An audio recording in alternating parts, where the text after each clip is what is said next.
Good morning friends, प्रिय विद्यार्थियों।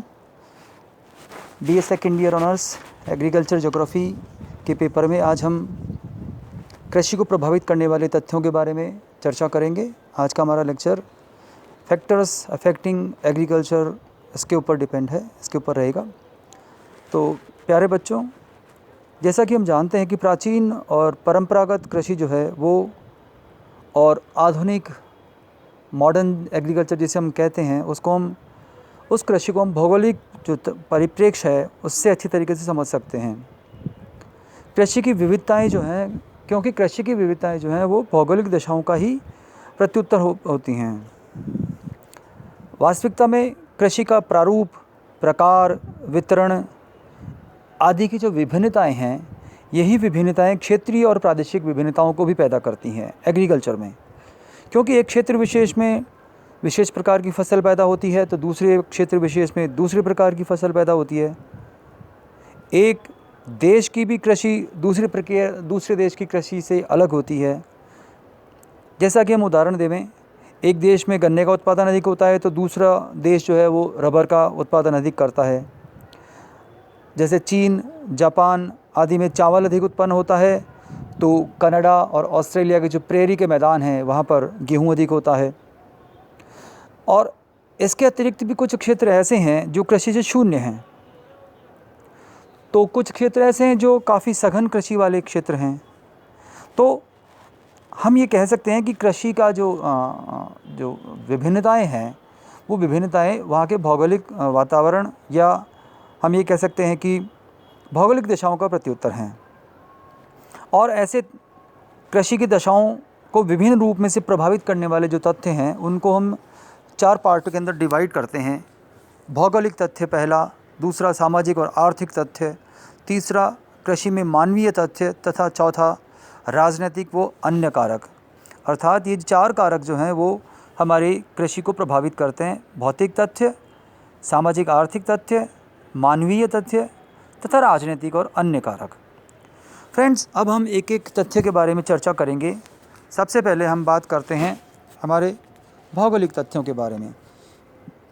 बच्चों, भौगोलिक तथ्य या भौतिक तथ्य जिसे हम एक ही मानते हैं और इनको बड़े रूप में हम भौतिक पर्यावरण भी कह सकते हैं।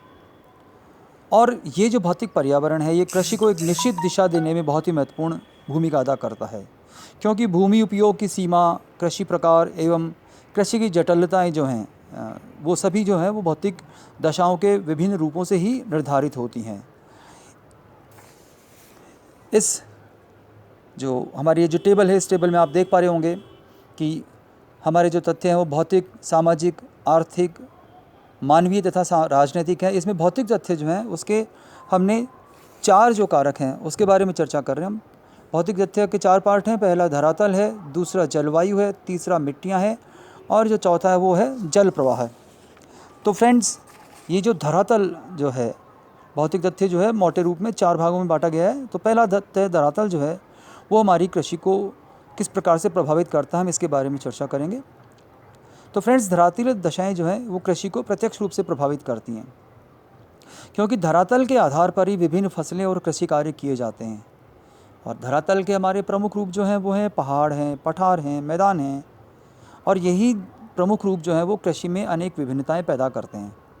फ्रेंड्स, हम जानते हैं कि मैदान जो हैं, स्पेशली नदी घाटियाँ जो हैं, वो मैदानी प्रदेश ये मानवीय सभ्यता के जन्म स्थान रहे हैं और कृषि और मानव का अधिकतम घनत्व भी यहीं पर पाया जाता है। इस आधार पर हम कह सकते हैं कि धरातल की जो दो प्रमुख विशेषताएं हैं वो हमारे कृषि को प्रभावित करती हैं, जिसमें पहला है धरातलीय ऊंचाइयाँ तथा दूसरा है धरातलीय ढाल। फ्रेंड्स, धरातलीय जो ऊंचाई है उसके बारे में हम चर्चा करते हैं। हम जानते हैं कि जैसे जैसे हम पर्यावरण में ऊपर की तरफ जाते हैं पृथ्वी की सतह से, तो हर 1 किलोमीटर पे 6.5 डिग्री सेल्सियस तापमान घट जाता है, जिसको अपन सामान्य तापपतन दर या नॉर्मल लैप्स रेट कहते हैं। तो धरातल से ऊंचा उठने पर तापमान में गिरावट आती है और यही कारण है बच्चों की अधिक ऊंचाई पर जहां हवा और कार्बन डाइऑक्साइड की जो अधिकता के कारण आर्द्रता कम हो जाती है और तापमान में गिरावट होने से कृषि नहीं हो पाती। इस ये जो स्लाइड है इसमें आप देख सकते हैं कि धरातलीय ऊंचाई जो है उस पर उसका हम पश्चिमी हिमालयी प्रदेश जो है उसकी कृषि पर प्रभाव देख सकते हैं। हम देख रहे हैं कि नीचे का जो 750 मीटर हाइट वाला इलाका है वहाँ पर गेहूँ, जो चावल, मक्का, सब्जियाँ आदि पैदा हो रही हैं, जबकि 750 से लेकर और 1500 मीटर की ऊंचाई वाला क्षेत्र वहाँ पर गेहूँ, जो चावल, मक्का, आलू, अदरक, आड़ू, नाशपाती, बादाम आदि फसलें पैदा की जा रही हैं। जबकि 1500 मीटर से लेकर लगभग 2750 किलोमीटर मीटर की हाइट पर 1500 मीटर से 2750 मीटर की हाइट पर गेहूँ, जो चावल, आलू, सेब, नाशपाती, चेरी, वॉलनट आदि पैदा होते हैं। इससे अधिक ऊंचाई पर जाने पर फ्रेंड्स हम देखते हैं कि 2750 से लेकर लगभग 3500 मीटर की हाइट तक छोटे मोटे अनाज, जौ, सेब और भेड़ फार्मिंग जो है वही कृषि हो रही है। और इससे अधिक ऊंचाई पर जाने पर हमें अल्पाइन चारागाह जो हैं उनके दर्शन होते हैं, जो कि लगभग 4500 मीटर की हाइट तक हैं। और 4500 मीटर हाइट से हम जब से ऊपर जाते हैं हमें सिर्फ और सिर्फ क्या दिखाई देती है, बर्फ़ दिखाई देती है, अर्थात हिमाच्छादित महाद्वीपीय जो जलवायु उसके दर्शन होते हैं। अर्थात 4500 मीटर की हाइट तक हमने देखा कि पृथ्वी की सतह से मतलब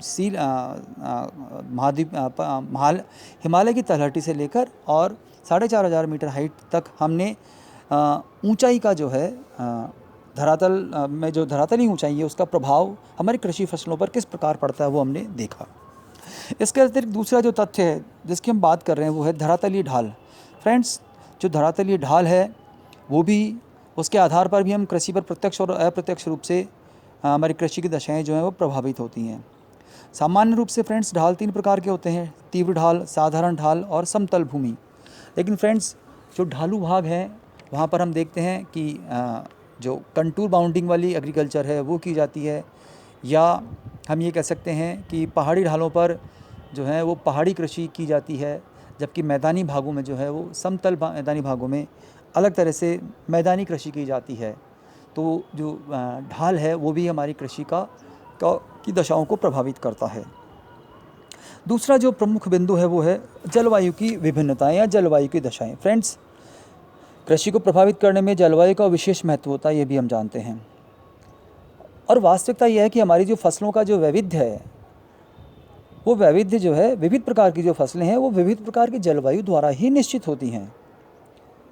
और जलवायु की विभिन्नता जो है उसके कारण ही हम ये कह सकते हैं कि फसलों का जो विभिन्नता का प्रारूप है वो हमको दिखाई देता है। और जलवायु के जो कुछ प्रमुख तत्व हैं जैसे वर्षा है, तापमान है, हिमपात है, ये सभी तथ्य जो है वो हमारी कृषि को प्रभावित करते हैं। फ्रेंड्स, इसमें एक और चीज़ जो है वो मैं ऐड करना चाहूँगा, सूर्य प्रकाश है, पाला है, हवाएं हैं, ये भी हमारे जलवायु की दशाएं जो हैं वही उसी में शामिल की जाती हैं और हमारी एग्रीकल्चर को प्रभावित करती हैं। फ्रेंड्स, जैसा कि हम जानते हैं कि जहाँ पर अधिक वर्षा होती है वहाँ पर विशेष प्रकार की फसलें पैदा की जाती हैं, जैसे चावल है, गन्ना है, इसके अलावा नारियल है, केले हैं, रबर है।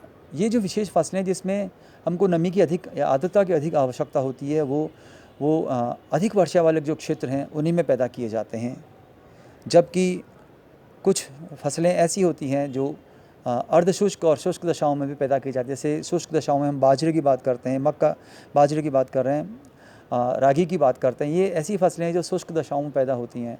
कुछ फसलें ऐसी भी है जो अर्धशुष्क दशाओं में पैदा होती हैं, जैसे गेहूँ है, जौ है, मक्का है, ज्वार है। ऐसी फसलें जो हैं वो अर्धशुष्क दशाओं में पैदा की जाती हैं।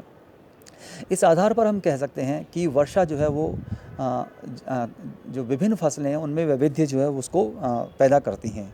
इसी तरीके से अन्य जो तत्व हैं जैसे तापमान है, तापमान जो है वो भी धरातल पर होने वाली, चूँकि तापमान धरातल पे होने वाली सभी प्रकार की गतियाँ हैं पृथ्वी की, उसको प्रभावित करता है। उसको जैसे सूर्य का प्रकाश और उससे मिलने वाली ऊर्जा से प्राणी जगत के साथ साथ हमारे जो प्लांट जगत है उसमें भी जीवन का संचार होता है। इसीलिए हम ये कह सकते हैं कि पौधों की वृद्धि, विकास, इन सभी को प्रभावित करने में हमारे तापमान का भी महत्वपूर्ण योगदान होता है। कुछ विशेष फसलें ऐसी हैं जो अधिक तापमान में पैदा होती हैं और कुछ विशेष फसलें ऐसी हैं जो कम तापमान में पैदा होती हैं।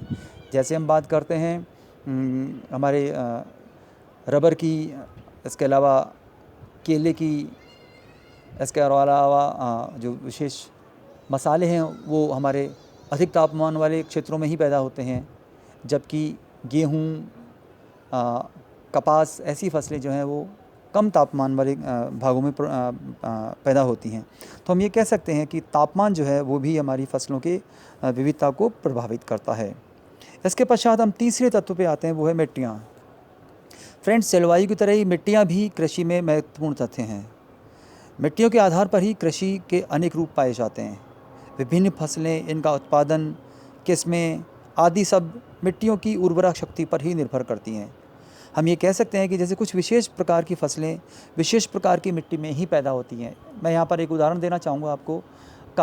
जो कपास की फसल है वो अधिकतर भारत में काली मिट्टी जो है उसी क्षेत्र में पैदा होती हैं, क्योंकि काली मिट्टी जो है उसको हम काली मिट्टी को कपासी मिट्टी भी कहते हैं, जो भारत के दक्कन जो पठार है उस पर पाई जाती हैं।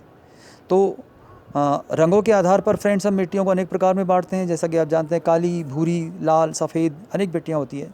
एक और मैं आपको उदाहरण देना चाहूँगा, जैसे गेहूं की फसल है। गेहूं की फसल जो है वो अधिकतर जलोढ़ मिट्टी, एलुवियल सॉइल है, उसी में पैदा होती हैं। तो हम ये कह सकते हैं कि मिट्टियाँ जो हैं वो भी हमारी जो कृषि है, एग्रीकल्चर, उसको क्या करती है, प्रभावित करती हैं। अब फ्रेंड्स हम तीसरे कारक की बात करते हैं। जो हमारा तीसरा कारक है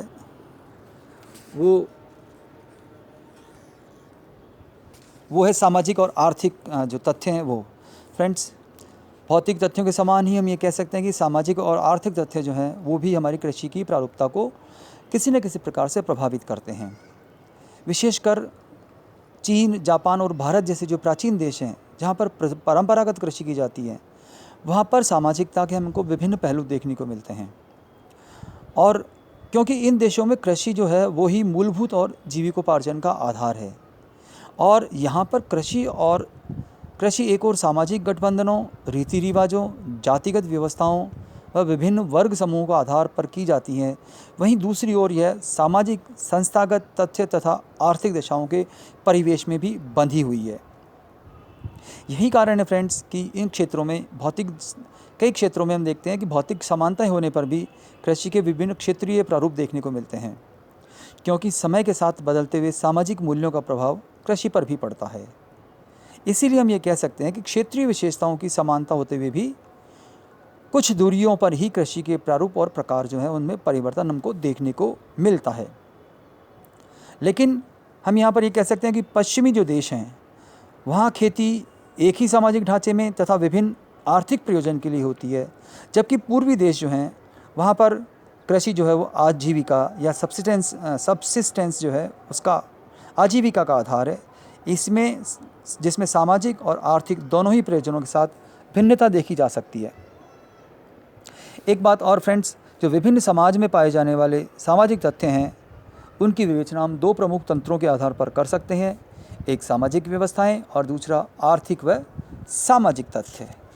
अब फ्रेंड्स हम तीसरे प्रमुख जो कारक है उसकी बात करेंगे, जो है आर्थिक या व्यवस्थागत तथ्य। फ्रेंड्स, ये जो आर्थिक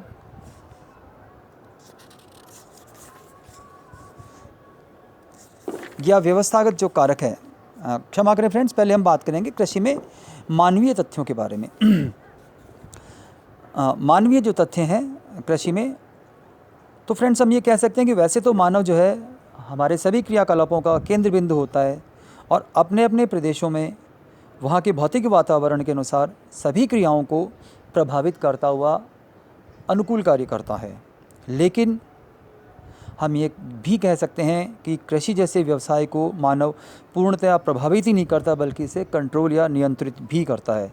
और इसी संदर्भ में फ्रेंड्स मैं आपको एक जोग्राफर ग्रिग महोदय उनका जो है उद्धरण वो देना चाहूँगा। उनका कहना है कि कृषि में जनसंख्या परिवर्तन का कारक होती है।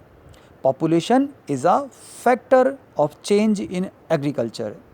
तो इस तथ्य को ध्यान में रखते हुए फ्रेंड्स हम ये कह सकते हैं कि जनसंख्या या मानव संख्या जो है इसके जो विभिन्न आयाम हैं, जैसे मानव श्रम है, मानव की क्षमता है, बाजार व्यवस्था है, आर्थिक ढांचा है, कृषि समाज है, ये सभी जो कारक हैं, ये सभी जो विभिन्न आयाम हैं, ये हम ये कह सकते हैं कि मानवीय तथ्यों के आयाम हैं। मैं आपको एक उदाहरण देना चाहूँगा फ्रेंड्स। भारत जो है उसमें स्वतंत्रता के पश्चात जो है कृषि क्षेत्र में अभूतपूर्व विकास हुआ, उत्पादकता बढ़ी, नवीन बीजों का उपयोग हुआ, रासायनिक और उर्वरक खाद जो हैं उनका प्रयोग हुआ, मशीनों का भी उपयोग जो है वो व्यापक रूप से हुआ, जिसके वजह से हम ये कह सकते हैं कि भारत में कृषिगत सुधार हुए और यंत्रीकरण, इंजीनियरिंग और तकनीकी ज्ञान, agriculture engineering and agriculture genetics जो है उसका विकास हुआ। और इन सभी का परिणाम है कि 1960 का जो दशक था, उस दशक में भारत में 1956 के अकाल के बारे में आप सभी लोग परिचित होंगे। 1960 का जो दशक था, उस समय भारत को अमेरिका से गेहूं का आयात करना पड़ता था, विभिन्न फसलों का आयात करना पड़ता था। और उसके पश्चात भारत में 1967 में जो कृषि की क्रांति शुरू हुई, जिसको अपन ग्रीन रेवोल्यूशन या हरित क्रांति कहते हैं, उसका परिणाम था कि 1990 के दशक में भारत में लगभग 180 करोड़ टन जो है अनाज है उसकी उत्पादकता होने लग गई, या हम ये टोटल ये कह सकते हैं लगभग 18 से 20 करोड़ टन अनाज जो है उसकी वृद्धि हुई उत्पादन में। तो ये जो मानवीय तथ्य हैं, ये मानवीय तथ्य फ्रेंड्स कृषि जो है उसमें बहुत अधिक अपना रोल प्ले करते हैं। हम ये भी कह सकते हैं कि कृषि में जो मानवीय तथ्य हैं, जिसे हम जनसंख्या भी कहते हैं, वो दो तरह से कृषि को प्रभावित करता है, एक उत्पादक के रूप में और द्वितीय उपभोक्ता के रूप में। और ये दोनों ही रूप जो हैं वो अपने आप में बहुत ही महत्वपूर्ण हैं। इसके पश्चात फ्रेंड्स हम चौथे और प्रमुख कारक की बात करते हैं, जो है राजनीतिक कारक जो हैं, पॉलिटिकल फैक्टर्स हैं, उनके बारे में बात करते हैं। तो फ्रेंड्स हम ये कह सकते हैं कि जो राजनीतिक कारक हैं, अर्थात पॉलिटिकल जो सिनेरियो है, या किसी एक देश में ही जो राजनीतिक निर्णय लेने की जो पॉलिसीज़ होती हैं, वो पॉलिसीज़ भी हमारी कृषि को प्रभावित करती हैं। भारत का ही उदाहरण आपके सामने अभी जिसमें हम चर्चा करी कि 1967 जो है उसमें भारत सरकार ने ये फैसला किया कि भारत जो है वो अब कृषि में नवीन तकनीकों का प्रयोग करेगा। भारत जो है आजीविका कृषि से हटकर अब टेक्नोलॉजिकल एग्रीकल्चर जो उसका जो है कृषि में उसका उपयोग करेगा। और उसी का परिणाम है कि भारत आज कृषि उत्पादन में एक आत्मनिर्भर देश है। तो ये हरित क्रांति जो 1967 में शुरू हुई, जिसमें उर्वरकों का उपयोग किया गया, रासायनिक खादों का उपयोग किया गया, इसके अतिरिक्त सिंचाई जो है उसका विकास किया गया, बिजली की खपत जो है, बिजली का जो प्रयोग है वो बढ़ाया गया, सिंचाई की सुविधा दी गई, नवीन बीज जो हैं, संकरीकृत बीज जो हैं, उनको उसमें कृषि में उतारा गया। और उसी का परिणाम जो है आज सभी के सामने है। तो पॉलिटिकल डिसीजंस जो होते हैं, राजनीतिक जो कारक हैं, वो किसी देश की कृषि की व्यवस्था को जो है वो आगे बढ़ाने में बहुत महत्वपूर्ण रोल प्ले करते हैं। इसी प्रकार हम एक और उदाहरण आपके सामने दे सकते हैं कि यूरोप जो महाद्वीप है, उसमें राजनीतिक नीतियाँ जो हैं, उन नीतियों की वजह से फ्रांस, जर्मनी, ब्रिटेन आदि देशों ने कृषि को समय समय पर पूर्ण रूप से प्रभावित किया। और एक और मैं आपको एक जोग्राफर का एग्जांपल देता हूँ। G.F. फील्डिंग कहते हैं कि लॉस एंजलिस में कुछ प्लांट को बनाए रखने के लिए स्टेट ऑर्डिनेंस कानून और क्षेत्रीय कानून पास करना पड़ा। देखिए, बहुत इंपॉर्टेंट बात है बच्चों कि कुछ औद्योगिक प्लांटों को बचाए रखने के लिए, क्योंकि वहाँ के आसपास का जो क्षेत्र था उसमें पर्टिकुलर जो एग्रीकल्चर है वो ख़त्म होती जा रही थी, वो कृषि जो है, उपज जो है वो ख़त्म होती जा रही थी, तो किसान उस उपज को नहीं ले रहे थे, तो उसके लिए उनको ऑर्डिनेंस पास करना पड़ा। आज हमारे भारत देश में भी ऐसे बहुत सारे उदाहरण हैं। हमारे राजस्थान में ही आप देख लीजिए कि पूर्व काल में टोंक जो ज़िला था उसकी हम बात कर सकते हैं, ब्यावर अजमेर में ब्यावर जो है उसकी बात कर सकते हैं। इसके आसपास के प्रदेशों में बहुत अच्छी मात्रा में सरसों और कपास वगैरह पैदा होती थी, इसीलिए इसके अलावा भीलवाड़ा जो है वो चित्तौड़गढ़ है, यहाँ पर अच्छी मात्रा में कपास पैदा होती थी और सरसों पैदा होती थी। इसीलिए टोंक का निवाई जो तहसील है, वहाँ पर सरसों और टोंक के आसपास के निवाई के आसपास के प्रदेशों में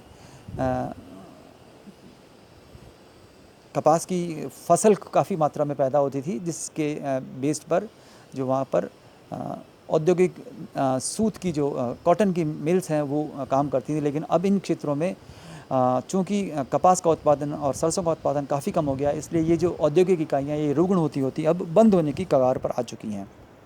तो हम ये कह सकते हैं कि एग्रीकल्चर जो है, जो राजनीतिक जो फैक्टर्स हैं वो हमारी उद्योग धंधों को भी प्रभावित करते हैं, साथ ही साथ में कृषि को भी प्रभावित करते हैं। भारत जो है उसमें विभिन्न जो संस्थाएं हैं वो भारत में वर्तमान में फ्रेंड्स कृषि को सुधारने में लगी हुई हैं। जो प्रमुख संस्थाएं उनमें है भारतीय कृषि अनुसंधान संस्थान ICAR, कृषि अनुसंधान इंस्टीट्यूट ARI, भारतीय ग्रामीण विकास कार्यक्रम IRDP, भारतीय सामाजिक विकास अनुसंधान परिषद ICSSR। इसके अतिरिक्त कुछ अंतर्राष्ट्रीय संस्थाएं भी हैं जो इस क्षेत्र में योगदान दे रही हैं, जैसे IMF, international WHO, ABD, IB, ये सभी संस्थाएं इस जो है वो कृषि के उसमें योगदान दे रही हैं। तो अंत में हम फ्रेंड्स ये कह सकते हैं कि वर्तमान में फ्रेंड्स विश्व के लगभग सभी राष्ट्र कृषि में विकास की प्रक्रिया से गुजर रहे हैं। विशेषकर भारत की हम बात करते हैं, इसके लिए सरकारी योजनाएं, बैंक ऋण, रियायती दरों पर ऋण, उन्नत बीज, मशीनों और खाद आदि की जो रियायती दरें हैं उन पर उपलब्धता तथा विभिन्न सामाजिक व्यवस्थाओं में सुधार किए जा रहे हैं, जिसके आधार पर भारतीय जो कृषि है वो अब आत्मनिर्भरता की ओर बढ़ रही है। इसके साथ ही फ्रेंड्स आज का लेक्चर हम समाप्त करते हैं। थैंक यू, धन्यवाद।